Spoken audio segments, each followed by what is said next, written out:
السلام علیکم ورحمۃ وبرکاتہ۔ رمضان کے سیریز میں آج بات کریں گے ان چیزوں کے بارے میں جن سے روزہ ٹوٹ جاتا ہے۔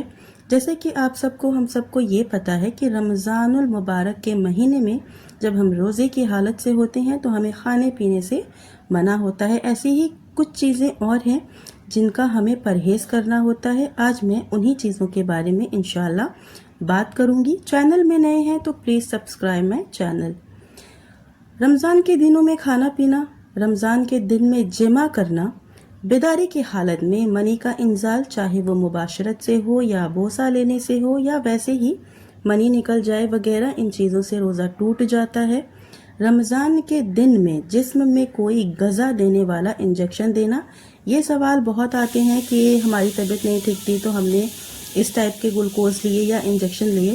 تو جی اگر وہ انجیکشن آپ کی باڈی کو انرجی دے رہا ہے تو اس چیز سے آپ کا روزہ ٹوٹ جائے گا۔ رمضان کے دن میں حیض اور نفاس کے خون کا نکلنا، اس سے بھی روزہ ٹوٹ جاتا ہے۔ اور اسلام سے پھر جانا، اس میں 2 قسمیں آتی ہیں جسے مفطرات کہتے ہیں۔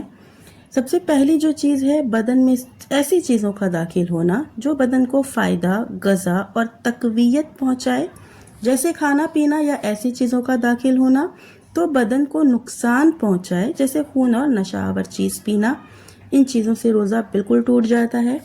ایسے ہی بدن سے ایسی چیزوں کا نکلنا جو بدن کو کمزور کر دیتی ہے، جیسے منی، حیض اور نفاس کا خون وغیرہ۔ تو یہ جو الگ 2 قسمیں ہوتی ہیں جنہیں مفطرات کر کے الگ کیا جاتا ہے، ان دونوں قسموں کے ساتھ میں نے آپ کو ڈیٹیل میں آج یہ چیزیں سمجھائی ہیں۔ جو شخص فجر کی اذان سنے اور برتن اس کے ہاتھ میں ہو تو وہ اسے کھا کے ختم کر سکتا ہے۔ کیا اس سے روزہ ٹوٹ جائے گا یا نہیں؟ تو اس کے لیے آپ حضرت ابو ہریرہ رضی اللہ تعالی عنہ کی حدیث سنیں۔ ابو داؤد کی حدیث ہے اور ابو ہریرہ رضی اللہ عنہ راوی ہیں حدیث کے، جیسا کہ ابھی میں نے آپ کے سامنے پیش کی۔ وہ روایت کرتے ہیں کہ رسول اللہ صلی اللہ علیہ وسلم نے فرمایا، جب تم میں سے کوئی شخص اذان کی آواز سنے اور برتن اس کے ہاتھ میں ہو تو وہ اس کو نہ رکھے یہاں تک کہ وہ اپنی ضرورت پوری کر لے، یعنی کہ وہ کھا پی لے۔ تو جی اس سے آپ کا روزہ ہو جائے گا انشاءاللہ۔ پر آپ یہ دھیان رکھیں کہ ایسا کبھی ہوتا ہے، ایسا نہیں کہ آپ اس چیز کو معمول بنا کے چلیں۔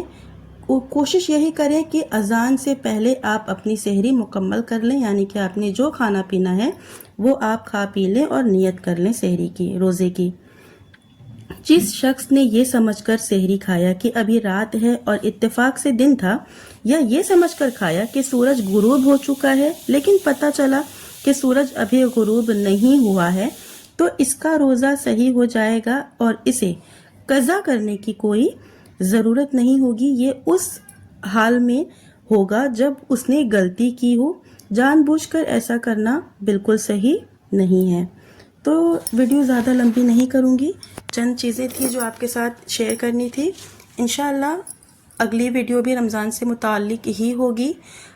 ویڈیو ختم کرتے ہیں اور اللہ سے دعا کرتے ہیں۔ الحمدللہ ہم رمضان المبارک کے مہینے میں پہنچ چکے ہیں۔ آج پہلی تراویح ہوگی۔ اللہ سے دعا ہے، اللہ کا شکر ہے کہ ہم اس رمضان المبارک کے مہینے میں پہنچے ہیں۔ جو زندگی باقی رہ گئی ہے اس پر ہم تیری رحمت کے طلبگار ہیں، اور ہم سب اپنی رحمت کے دروازے ہم سب پر کھول دے۔ ہمیں وہ عطا فرما جو ہمارے حق میں بہتر ہو اور ہمارے دلوں کو سکون اور اطمینان سے بھر دے۔